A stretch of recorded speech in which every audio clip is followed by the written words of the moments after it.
ಬಂತಲ್ಲ, ಆ ದಾಮೋದರ್ಗೆ ಮೊದ್ಲೇ ಇಲ್ಲಿಗೆ ಬರ್ಬೇಡ ಅಂತ ಹೇಳಿದ್ದೆ. ಆದ್ರೂ ನಾನ್ ಮಾತು ಕೇಳ್ದೆ ಇಲ್ಲಿಗೆ ಬಂದು ಟೌನ್ಶಿಪ್ ಮಾಡ್ತಾ ಇದ್ದಾನೆ. ಅದ್ರಲ್ಲೂ ಕಡಿಮೆ ರೇಟ್ಗೆ ಕೊಡ್ತಾ ಇದ್ದಾನೆ. ನನ್ನ ದೇವರಾಜ್ ಮೆನ್ಸನ್ ಕಡೆ ಯಾರು ತಿರುಗಿ ನೋಡ್ದೆ ಇದ್ರೆ ನನ್ನ ಪ್ರಾಜೆಕ್ಟ್ ಏನಾಗ್ಬೇಕು? ಸರ್, ಯಾರು ಊಟನ ಯಾರು ಕಿತ್ಕೊಳಕ್ಕಾಗಲ್ಲ ಸರ್. ನಿಮ್ ಬಿಸ್ನೆಸ್ ನಿಮ್ದು, ಅವ್ರ ಬಿಸ್ನೆಸ್ ಅವ್ರದ್ದು. ಮುಚ್ಚೋ ಬಾಯಿ. ಇಬ್ರದು ಒಂದೇ ಬಿಸ್ನೆಸ್ ಅಂದ್ಮೇಲೆ ನಾವು ಶತ್ರುಗಳು. ನನ್ ಶತ್ರು ಪರವಾಗಿ ಕೆಲಸ ಮಾಡ್ತಾ ಇರೋ ನೀನು ಶತ್ರುವೇ. ನೀನ್ ನನ್ನ ಜೀವ ಸಹಿತ ಕಳ್ಸೋದಕ್ಕಾಗುತ್ತೇನೋ?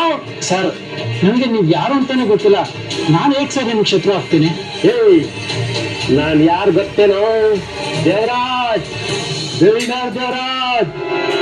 Devaraj mansion owner. ದಾಮೋದರ್ ಮಾಡ್ತಿರೋ ಟೌನ್ಶಿಪ್ ಪ್ರಾಜೆಕ್ಟ್ ಇಂದ ನನಗೆ ಸಖತ್ ಪ್ರಾಬ್ಲಮ್ ಆಗ್ತಿದೆ. ನಿಮ್ಗಿಂತ ಕಡಿಮೆ ರೇಟ್ ಕೊಡ್ತಾ ಇದಾರೆ, ನಿಮ್ಗೆ ಯಾಕೆ ಜಾಸ್ತಿ ಕೊಡ್ಬೇಕು ಅಂತ ಜನ ಕೇಳ್ತಿದ್ದಾರೆ. ಅದಕ್ಕೆ ಈ ಪ್ರಾಜೆಕ್ಟ್ ಸರಿ ಆಗದೆ ಇರೋ ಹಾಗೆ ಬೇಜಾನ್ ಕೊಕ್ಕೆ ಹಾಕಿದೀನಿ.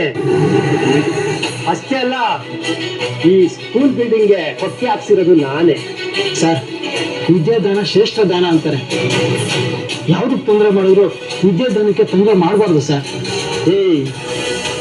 ವಿದ್ಯೆ ಬುದ್ಧಿ ಅಂತ ಪಾಠ ಮಾಡೋ ಮೇಷ್ಟ್ರ ನೀನ್ ಯಾರೋ ಇಲ್ಲಿ ಬಂದು ಬುಡ್ಬುಡ್ಕೆ ಹಾಕ್ಸೋದು? ಕಿತ್ಕೊಡ್ರ ಅವನ ಡಾಕ್ಯುಮೆಂಟ್ಸ್ ನ.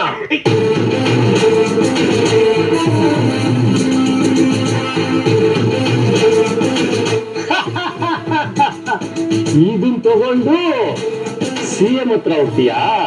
ಅಲ್ಲಿ ನೀನ್ ಕೆಲಸ ಆಗ್ಬಿಡ್ತಾ?